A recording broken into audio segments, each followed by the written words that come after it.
Y ya estamos de regreso. Más de 2.200 viviendas fueron completamente consumidas por las llamas que afectaron a Valparaíso. Pero ¿cómo debieran actuar las autoridades a futuro? ¿Qué hay que tener presente antes de pensar en una solución habitacional definitiva para los damnificados de Valparaíso? Se lo preguntamos a Sebastián Grey, presidente del Colegio de Arquitectos. Sebastián, bienvenido, muchas gracias. Buenas tardes. Hola, Matilde. Bueno, Sebastián, veíamos el diseño o no diseño urbano de Valparaíso. ¿Cuán responsable es este diseño de la catástrofe que estamos presenciando ahora y qué salidas hay para adelante a partir de esta catástrofe? Tiene este problema muchas dimensiones. Me gustaría partir contestándote diciendo que de todas estas catástrofes, cada una de las catástrofes que ha sufrido Chile en su historia, algo bueno ha salido, ¿no? De los grandes terremotos del siglo XX salieron las mejores normas constructivas que hay tal vez en el mundo. Estamos orgullosos de eso. Del terremoto del 2010 salió una, digamos, conciencia de lo que significa un tsunami en los bordes costeros de Chile. Y ahora tenemos que pensar en qué pasa en nuestras ciudades, algunas tan delicadas como es Valparaíso, construidas de materiales, digamos, ligeros, y qué significa administrar una ciudad en esas condiciones. Bueno, una ciudad donde hoy día yo te leí una entrevista en que tú planteabas que una ciudad donde en estos cerros los carros de emergencia no tienen la posibilidad de pasar porque las calles son estrechísimas, donde los grifos no tienen agua, donde se ha construido durante los últimos 40 años de una manera alegre pero bien desordenada, donde no están los servicios mínimos que garanticen que en una ocasión como esta se pueda llegar con la ayuda necesaria en el momento oportuno. Tú ahora eres parte de esta comisión se llama el Consejo de Desarrollo Urbano que creó la presidenta Bachelet y también puedes ser parte de esta solución. ¿Cómo se reconstruye? Bueno, en este caso particular realmente hay que partir de cero y por lo tanto hay una oportunidad para hacer las cosas bien o por lo menos pensarlas. Y también hay una oportunidad para recordarle al país de que el Estado tiene una obligación con sus ciudadanos a través de los municipios correspondientes. Hay que decir, en frente a una catástrofe como esta, de que es impensable que se haga una distinción un poco casual entre los municipios que tienen recursos y los que no tienen recursos. Y como dije por ahí ayer, digamos, los municipios quedan abandonados a su suerte, excepto que los que tienen plata tienen buena suerte y los que no tienen plata tienen mala suerte. Y en el caso de Valparaíso, obviamente que el municipio ha sido pobre por mucho tiempo y por lo tanto no ha podido hacerse cargo más allá de lo mínimo, que es un triunfo, sin embargo, para las personas que se han asentado ahí a lo largo de décadas. Estos son asentamientos informales, algunos de ellos comenzaron como tomas y poco a poco se fue formalizando, concretando, urbanizando, hasta que terminaron viviendo en una ciudad real, digamos, con todos los servicios. Y lo que tú llamas servicios, en este caso, para combatir un incendio, es otra dimensión que habría sido el siguiente paso que nunca se dio, que es poner todo lo que ya estaba formalizado a la altura de las necesidades, de la prevención de los riesgos. El incendio, obviamente, uno de los más importantes, sobre todo comunidades que viven colindantes con predios forestales, y después tomar todas las medidas para atacar, digamos, oportunamente, rápidamente, un incendio y contenerlo dentro de un barrio. Estamos viendo las imágenes de lo que quedó, barrios completos destruidos, son 2.200 las casas que según el catastro han sido absolutamente destruidas. Vemos cerros que están absolutamente ya sin nada, limpios, entre comillas. ¿Tú volverías a construir las casas ahí? Sí, pero con algunas excepciones. Hay algunos lugares que son de riesgo permanente.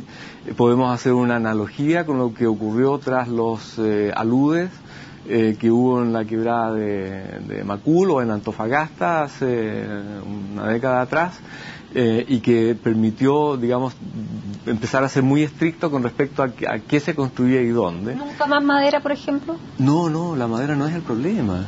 Y a mí me gustaría que dejáramos de pensar en que la calidad de la construcción es el problema. Hay que recordar que Valparaíso entero, incluso las zonas históricas que hoy día llamamos patrimoniales, son de madera. Y muchas grandes ciudades del mundo son enteras de madera. Yo viví una parte de mi vida en una ciudad norteamericana que es entera de madera. Lo que tenemos que tener es una organización institucional que está perfectamente preparada para lidiar con una ciudad, digamos, que está construida de esa manera. Pero la madera no es el problema. Incluso muchas de las casas que resultaron destruidas ahora, a lo largo de un par de generaciones, ya eran, diríamos, muy buenas casas. Eran casas con muros sólidos, con cimientos, con buenos techos, con instalaciones completas adentro, en fin. Así que no... ¿Y cuáles son los recuerdos entonces que habría que tener para construir ahí mismo, en ese mismo terreno? Hay zonas geográficas dentro de Valparaíso que son peligrosas, como por ejemplo el entorno de las quebradas. Y construir en el entorno inmediato o dentro de una quebrada debería quedar francamente prohibido. El resguardo tiene más que ver con problemas, yo diría, de diseño urbano. Por ejemplo, qué vegetación y dónde, qué ancho deben tener las calles, dónde está disponible el agua que se ocupa en el caso de una emergencia. Yo me tocó ser jurado de un concurso muy interesante que se llevó a cabo hace pocos meses atrás para recuperar una enorme cisterna que construyó el municipio de Valparaíso hace 100 años atrás, después del terremoto de 1906 y los enormes incendios que hubo a continuación del terremoto. Y en una puntilla del Cerro Cárcel está todavía las ruinas de este gigantesco estanque, que ahora se va a recuperar de nuevo, felizmente para uso de bomberos y además como un lugar de atractivo turístico. Yo quiero recordar que la ciudad de Valparaíso fue capaz de recordar, de comprender hace 100 años atrás la necesidad de acopiar agua para uso exclusivo de bomberos. Y sin embargo, permitimos que durante 40 años se densifique el entorno, digamos, un margen de la ciudad, sin hacer ninguna provisión al respecto. Es impensable, francamente, para una sociedad y una ciudad moderna que no lo haya previsto. Entonces ahí vemos nosotros que la pobreza es material por una parte, pero también hay una pobreza que podríamos llamarla ideológica. Tú también conversábamos antes, previamente a la entrevista, eres partidario de que como Valparaíso es puerto donde tiene un intercambio, donde llega una gran cantidad de barcos mercantes, barcos además en esta última época de cruceros, que parte de esos ingresos que recibe el puerto vaya a la ciudad, cosa que en las regiones mineras siempre han pedido para sus ciudades. ¿Cuán posible es pedirlo ahora? Todo es posible y hay que pedírselo de esa manera a las más altas autoridades del país. En el fondo lo que tenemos que pedir todos juntos, ciudadanos y profesionales del rubro, es mirar las cosas de nuevo, ¿no?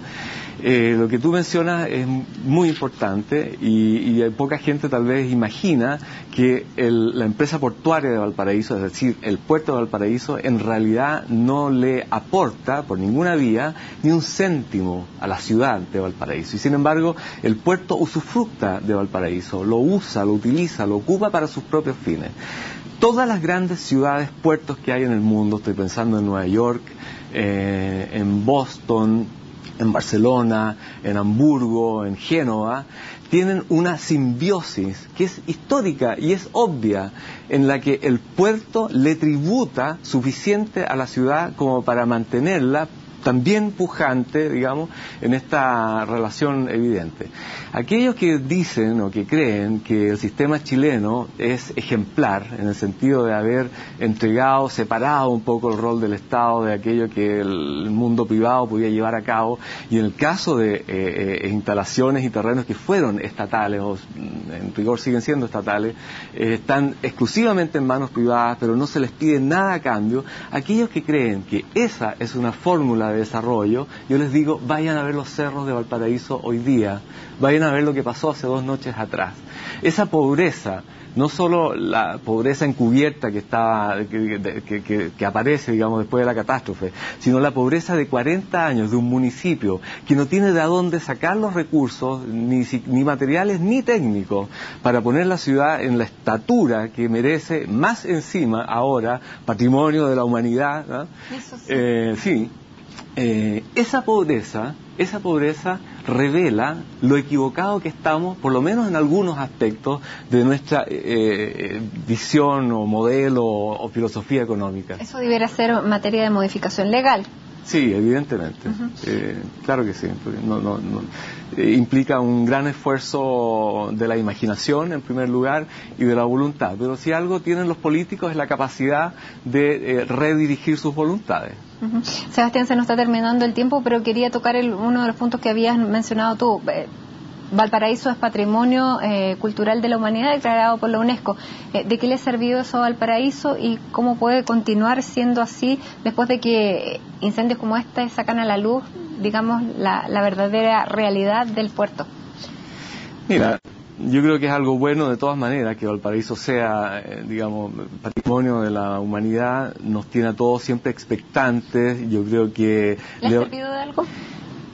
No lo sé, no sé cuál es el balance final. Han pasado cosas interesantes en Valparaíso, por ejemplo, digamos, se ha gentrificado, un término que ocupamos los arquitectos, se han gentrificado un par de cerros, ¿eh?